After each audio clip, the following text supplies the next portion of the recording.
அன்பு நண்பர்கள் அனைவருக்கும் வணக்கம். என்னுள் இருந்து என்னை இயக்கிக் கொண்டிருக்கின்ற இறையருளுக்கும், குரு அருளுக்கும் என் மனமார்ந்த முதற்கண் வணக்கத்தையும், நன்றியும் தெரிவித்துக் கொண்டு, மைனர் மாப்பிள்ளை அப்படின்னு சொல்லுவாங்க இல்லையா? அவங்கள தான் நம்ம பார்க்க போறோம். பொதுவா வந்து இந்த மைனர் மாப்பிள்ளை அப்படின்னு சொன்னாலே வந்து, அ எல்லா பெண்களையும் ஈர்க்கக்கூடிய ஒரு மனிதராகவும், அ எல்லா பெண்களையும் வந்து இலகுவாக பேசி அவர்கள் வந்து வசியம் வைத்துக்கொள்ள ஒரு ஆண்மகனாகவும் கருதுவார்கள். அப்படின்னா என்ன அர்த்தம் அப்படின்னா, அந்த வீட்ல வந்து கிழக்கு நடுப்பகுதியும், தென்மேற்கும் ப்ராப்ளம் அப்படின்னு நம்ம எடுத்துக்கலாம். அது தென்மேற்கு ப்ராப்ளத்தையும் தென்மேற்கு தெற்கு தான் ப்ராப்ளம் அப்படின்னு கூட நம்ம எடுத்துக்கலாம். நுணுக்கமா பார்க்கணும் அப்படின்னா. அப்போ வந்து இந்த ப்ராப்ளம் இருக்கு அப்படின்னா, அந்த ஆண்மகன் அப்படிங்கிறவர் வந்து இந்த மாரி ப்ராப்ளம் வந்துருமா? இந்த மாரி விஷயத்திற்கு போயிருவாங்களா? அப்படின்னு கேட்டா, 100% இது போல போறதற்கான வாய்ப்புகள் உண்டு அப்படிங்கிற விஷயம் தான். 2வது வந்து இவங்க தப்பு பண்ணிருவாங்களா? அப்படின்னு கேட்டா, 100% தப்பு பண்ண முடியாது அப்படிங்கிறதும் வந்து நீங்க தெரிஞ்சுக்க வேண்டிய ஒரு சின்ன நுணுக்கம். வாஸ்துப்படி இந்த தவறுகள் இருக்கும் பொழுது, அந்த ஆண் வந்து பெண்களை ஈர்க்கக்கூடிய மனிதனாக மாறுறார் அப்படின்னா, எப்பவுமே மேக்னெட் வந்து நார்த், சவுத் போலும் அட்ராக்ட் பண்ணும் அப்படின்னு சொல்லுவாங்க. ஆனா வந்து எது அதிகமான ஒரு அ ஈர்ப்பு இருக்கோ, அதுவாக கன்வெர்ட் ஆகிரும் அப்படிங்கிறது தான் வந்து அதுல இருக்கக்கூடிய உண்மை. அப்போ வந்து ஒரு வாஸ்துப்படி வீடு தவறா இருக்கு அப்படிங்கிறப்ப, அந்த வீட்ல இருக்கக்கூடிய ஆணோ, பெண்ணோ வந்து இது போல தவறான சேர்க்கைய வந்து சேர்ந்துடுறாங்க. தவறான நண்பர்களோட சுத்துறாங்க. தவறான நண்பர்களோட வந்து தவறான பழக்கவழக்கங்கள் வச்சுக்கிறாங்க. தவறான நண்பர்களோட சேர்ந்து பணத்தை வந்து பெரிய முதலீடு செய்து இழக்கிறாங்க அப்படின்னா, அது வந்து தென்மேற்கு ப்ராப்ளம் அப்படின்னு டைரக்ட்டா சொல்லிருவாங்க. அப்ப தென்மேற்கு ப்ராப்ளம் இருக்கவங்கலாம் வந்து எல்லாருமே இந்த ப்ராப்ளத்த தான் ஃபேஸ் பண்ணணுமா? இதுக்கு வேற வழியே கிடையாதா? அப்படின்னு கேட்டா, அந்த வீட்ல இருக்கக்கூடிய ஆண்களுக்கு மிகப்பெரிய லெவல்ல ஒரு பாதிப்பை குடுக்கக்கூடிய ஒரு விஷயமாக தான் பார்க்குது.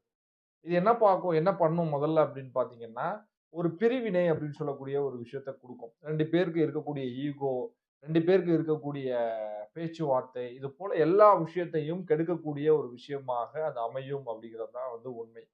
அப்போ இதுக்கு சொல்யூஷன் என்ன அப்படின்னு பார்த்தீங்கன்னா, முதல்ல வீட்ல இருக்காதீங்க.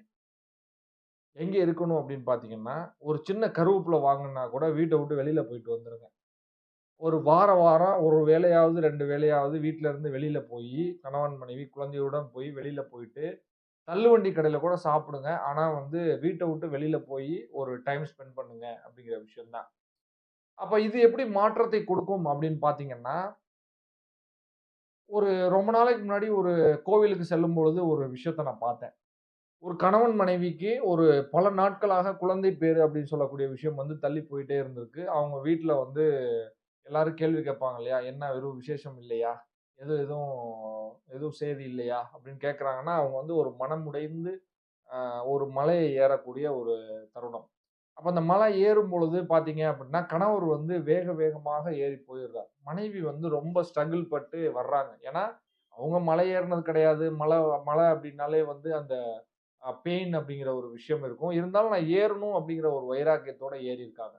அப்போ அவங்கள வந்து ஏதோ ஒரு முகம் தெரியாத நபர் வந்து கைய பிடிச்சு தூக்கி விடுறார்.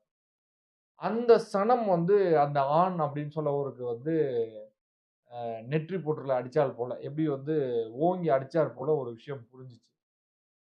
கணவன், மனைவி அப்படிங்கிறவங்க வந்து ஒற்றுமையாக ஒற்றார் போல வந்து நடந்து போகணும். நான் முன்னையோ, இல்ல பெண் பின்னையோ வர்றாங்க அப்படின்னா, 2 பேருக்கான ஒரு ஈடுபாடு, 2 பேருக்கான விருப்பங்கள், வெறுப்புகள் எதுவுமே வந்து 2 பேருமே ஷேர் பண்ணிக்க முடியாது. அப்ப எப்படி வந்து குழந்தை அப்படிங்கிற ஒரு விஷயம் கிடைக்கும்? அப்படிங்கிறது வந்து அந்த கோவில்ல பார்த்த ஒரு மிகப்பெரிய ஒரு விஷயம். அதுக்கப்புறம் வந்து அவர் கைய பிடிச்சு கூட்டிட்டு போறாரு. மேல வந்து மகாலிங்க சுவாமிய பார்க்குறாரு. பார்க்கும்பொழுது ஒரு ஒரு ஒரு ஒரு சேலையில கிழிச்சதுல உள்ள வந்து குழந்தை மாரி ஒரு ஒரு ஒரு சின்ன கல்லு வச்சு அவங்க வந்து கட்டத்துக்கு ட்ரை பண்றாங்க. அந்த நேரத்துல வந்து அவர் தூக்குறார். தூக்கும் பொழுது ஒரு ஒரு ஆயிரக்கணக்கான பக்தர்கள் வந்து கைத்தட்டி உற்சாகப்படுத்துறாங்க. அப்பவே முடிவாயிருச்சு அவங்களுக்கு குழந்தை பொறந்துரும் அப்படிங்கிற ஒரு விஷயம் தான் வந்து நான் சொல்லக்கூடிய ஒரு சின்ன நுணுக்கம். இது வந்து நான் ஒரு வீடியோ போட்டேன். கைய பிடிச்சாலும் தப்பு, கைய விட்டாலும் தப்பு அப்படின்னு ஒரு விஷயத்த வச்சு ஒரு வீடியோவா போட்டிருந்தேன். இடையில வந்து சில சில விஷயங்கள் வந்து டச் பண்ணும்பொழுது அந்த வீடியோ எல்லாமே டெலீட் ஆயிருச்சு. அதோட வந்து அந்த அந்த சாப்டரும் காலி. எதுக்காக சொல்ல வர்றேன் அப்டின்னா, ஒரு வீட்ல இருக்கக்கூடிய ப்ராப்ளத்த சால்வ் பண்ணணும் அப்டின்னா, உங்களுடைய திங்கிங் பவர மாத்தணும். உங்களுடைய ஆக்டிவிட்டிய மாத்தணும். உங்களுடைய போறக்கூடிய இடங்களை மாத்தணும். உங்க 2 பேரையும் ஒன்றாக இணைக்கக்கூடிய வகையில எதெல்லாம் பண்ண முடியுமோ, அந்த விஷயத்த எல்லாத்தையும் பண்ணணும் அப்டிங்கிறத புரிஞ்சுக்கங்க. ஸோ வாஸ்து அப்டிங்கிறது வந்து உளவியல் சார்ந்து நம்ம எடுத்துட்டு போனோம் அப்டின்னா, கோவில்களுக்கு செல்றது மட்டும் இல்லாமல், சில சுற்றுலாக்களுக்கும் செல்லலாம். சில சில வெளிநாடுகளுக்கும் செல்லலாம். ஆனா, கணவன் மனைவியாக செல்வதற்கு முயற்சி செய்யுங்கள். நிச்சயமாக உங்களுடைய லைஃப்லயும் நீங்க எதிர்பார்த்து கொண்டிருக்கின்ற பணவரவாக இருக்கலாம். நீங்க எதிர்பார்த்து கொண்டிருக்கின்ற வாஸ்துபடி வீடாக இருக்கலாம். நீங்க எதிர்பார்த்து கொண்டிருக்கின்ற மகிழ்ச்சியான, ஆனந்தமான, ஆரோக்கியமான, செல்வ செழிப்பான வாழ்க்கையா இருக்கலாம். இது எல்லாமே கிடைக்கணும் அப்டின்னா, இந்த சின்ன அடிப்படை விதிகள பயன்படுத்தி, சின்ன வீடா இருந்தாலும் அது போல கட்டி அமைச்சுக்கங்க. உங்களுடைய வாழ்க்கையில பிரம்மாண்டமான வெற்றிகளை அடைவதற்கு காலம் வெகு தொலைவில் இல்லை அப்படிங்கிற விஷயத்த புரிஞ்சுக்கங்க. ஸோ இன்றைய வீடியோ பதிவுல நல்ல தகவல குடுத்திருப்பேன் அப்படிங்கிறத நம்புறேன். ஸோ வருங்காலங்கள்ல இன்னும் பல அரிய தகவல்கள பார்க்கலாம். இந்த அரிய வாய்ப்பை உருவாக்கி கொடுத்த பிரபஞ்சத்திற்கு என் மனமார்ந்த நன்றிகள். நன்றி, வணக்கம். சர்வம் கிருஷ்ணார்ப்பணம்.